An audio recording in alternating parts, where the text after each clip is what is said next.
ਨਿਰਾ ਹੀ ਵੰਡਾ ਜੇ ਤੁਹਾਨੂੰ ਨਜ਼ਰ ਆਉਂਦਾ ਹੋਏ ਨਾ, ਇਹ ਵੇਖੋ ਬਿਲਕੁਲ ਵੰਡਾ ਸਿਰਫ ਇਹਦੇ ਵਿੱਚ ਕੋਈ ਚੀਜ਼ ਨਹੀਂ ਇਹਦੇ ਵਿੱਚ। ਭੱਠੇ ਨੇ ਬੰਨਿਆਂ ਦੇ ਉੱਤੋਂ ਸਾਡਾ ਮੁੰਡਾ ਆ ਰਾਸ਼ੇ ਦੇ, ਯਕੀਨ ਕਰੋ ਸਾਰਾ ਦਿਨ ਲੱਗਾ ਰਹਿੰਦਾ ਬੰਨਿਆਂ ਦੇ ਉੱਤੋਂ ਘਾਹ ਖੋਤਰ ਕੇ ਲਿਆ ਕੇ ਇਹ ਖਾਂਦੀਆਂ ਹੀ ਨਹੀਂ, ਜਿਹੜੇ ਖਾਂਦੀਆਂ ਨੇ ਉਹਨਾਂ ਨਾਲ ਬਿਲਕੁਲ ਡਾਊਨ ਹੋ ਗਈਆਂ। ਮਾਲ ਦੀ ਖਰੀਦਦਾਰੀ ਬਿਲकुल खत्म कर छड़नी है। अस्सलाम वालेकुम जी, क्या हाल है साडे वेखण चाहण वालियां दा? उम्मीद करना सारे ठीक होवोगे। वेलकम बैक जनाब साडी अज दी वीडियो दे विच। सारे बंदे जिहड़े भरा साडे नाल नवें जुड़े ने, सब तो पहला जनाब जिहड़ा बंदा वीडियो वेखदा पे नवीं साडे चैनल नूं कर सबसक्राइब ते बैल आइकन लवो दबा ताकि नवीं आने वाली वीडियो तुहाडे तक पहुंचदियां रहन। अज दी वीडियो खास तुहाडे लई लै के हाज़र होए हां कि अज की तरीक है साहल 24 तरीक है अज, ते बुध दा दिन है। अज तो बाद माल की खरीददारी बिल्कुल बंद है। एक मझ विकेगी तो दूसरी मझ लैनी है। मझां जमा नहीं करनियां, जिन्ना तक स्टाला नहीं ना जमा नहीं करनियां मझां। वजह ਉਹਦੀ की है? वजह तो दिखान लगा मैं, इधर आओ जी। ਇਹ ਵੇਖੋ ਇਹ ਵੰਡੇ वाला गतावा है, इस निरा ही वंडा जो ਤੁਹਾਨੂੰ नजर आंदा होए ना, ਇਹ ਵੇਖੋ बिल्कुल वंडा है सिर्फ ਇਹਦੇ ਵਿੱਚ कोई चीज़ नहीं ਇਹਦੇ ਵਿੱਚ। ਇਹ वाले स्वांग ਦੇ पट्ठे ने ਬੰਨਿਆਂ तू घाह वढ़ा के लियांदा बंदे को, वो भी नहीं खाता। चरी वढ़ा के लियांदी है, वो भी नहीं खाती। ते दुध समझ नहीं लगती भी मझां नाल की बनदा पिया की नहीं बनदा पिया। साडा मुंडा है राशे दे, यकीन करो सारा दिन लगा रहिंदा बन्नियां दे उत्तों घाह खोतर के लिया के। वेखो पट्ठे यार छड्डण वाले पट्ठे, समझ नहीं लगती भी की बनदा पिया की। एन तकने भी नहीं, उन्होंने पाने ने ना वो तुहाडे सामने ही पाने उन्होंने जाके, उन्होंने वेखने भी नहीं सानू की पाया की नहीं। फिर जिहड़े पाने ने ना ਇਹਨਾਂ ਨਾਲ ਉਹਨਾਂ ਨੇ ਹੋਰ ਦੁੱਧੂ ਕੱਢ ਜਾਣਾ। ਜ਼ਿੰਦਗੀ 'ਚ 3-4 ਚੀਜ਼ਾਂ ਇਸ ਸਾਲ ਐਸੀਆਂ ਹੋਈਆਂ ਨੇ ਕਦੀ ਨਹੀਂ ਹੋਈਆਂ। ਨਾ ਦੇ ਨਾ ਕਦੀ ਬੱਦਲ ਪਿਆ, ਨਾ ਹੀ ਕਦੀ ਡੰਗਰਾਂ ਨਾਲ ਇੰਦਾ ਕੰਮ ਹੋਇਆ ਦੁੱਧੂ ਬਹਿਣ ਵਾਲਾ, ਤੇ ਨਾ ਹੀ ਕਦੀ ਜਨਾਬ ਇੰਨੀ ਮਹਿੰਗਾਈ ਹੋਈ ਹੈ। 3-4 ਕੰਮ ਇਸ ਸਾਲ ਦੇ ਵਿੱਚ ਐਸੇ ਬਣੇ ਨੇ।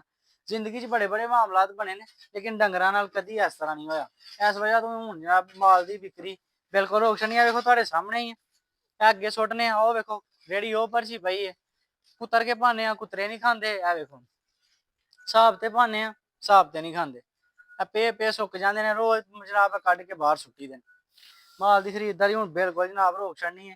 मेरे ख्याल नाल 5-6 घंटे ला के मुंडा जनाब पट्ठे वढ़ के लिया 5-6 घंटिया तो बाद जाके पट्ठे बनते हैं। तो डंगर सरकार फेर गई रोजाना सारे ही पट्ठे कढ़ के खुलियां चू बाहर सुट्टी देने। गतावा वंडे वाला इन्ने पैसे ला के जनाब बाहर सुट्टने ना मझां पट्ठे खांदियां ने पियां ते ना दुध दिंदियां ने पियां। सुबह 12 किलो दुध होया है 5 मझां का, यानी कि इन्हां मझां का अज तो 7-8 दिन पहला 25-26 किलो एक टाइम का दुध हुंदा सी, जिहड़ा सुबह 5-11 किलो दुध होया।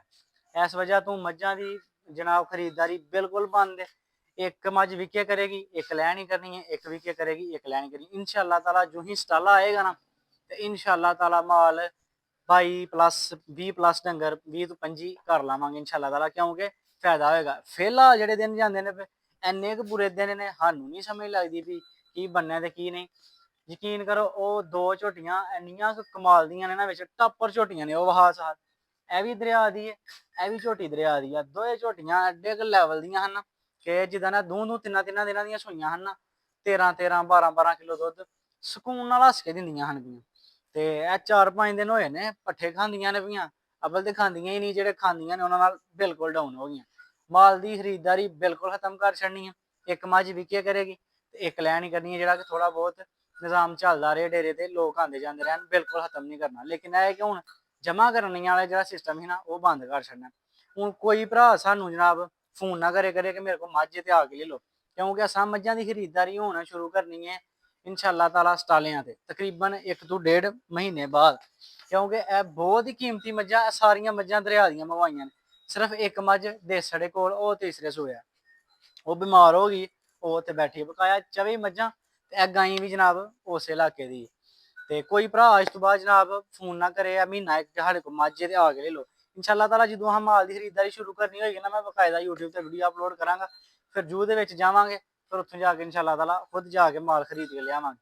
हुण जनाब अपने को 5 झोटियां ने, जे किसे लैनियां टके टोकरे ते मुल जनाब उन्होंने दे देंगे। जिन्ने दियां लईयां ने उन्ने दियां खोलन वाला बने। दुध मेरे ख्याल नाल 7-8 किलो परली मझ कोले, 10 किलो 13 14 किलो दुध दिंदियां हन दोए मझां।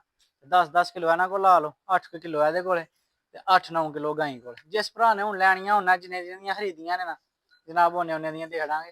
ਰਾਬਤਾ ਕਰ ਲਿਓ ਨੰਬਰ 0307 55 15 143। ਤੇ ਉਂਝ ਮੇਰੇ ਕੋਲ ਚੱਲ ਕੇ ਆਣਾ ਹੋਇਆ ਲੋਕੇਸ਼ਨ ਮੇਰੀ ਜਨਾਬ ਸਿਆਲਕੋਟ, ਪਿੰਡ ਮੇਰਾ ਸਰਿਆਲ ਤੇ ਨਾਂ ਹੈ ਮੇਰਾ ਸ਼ਹਿਰੀ।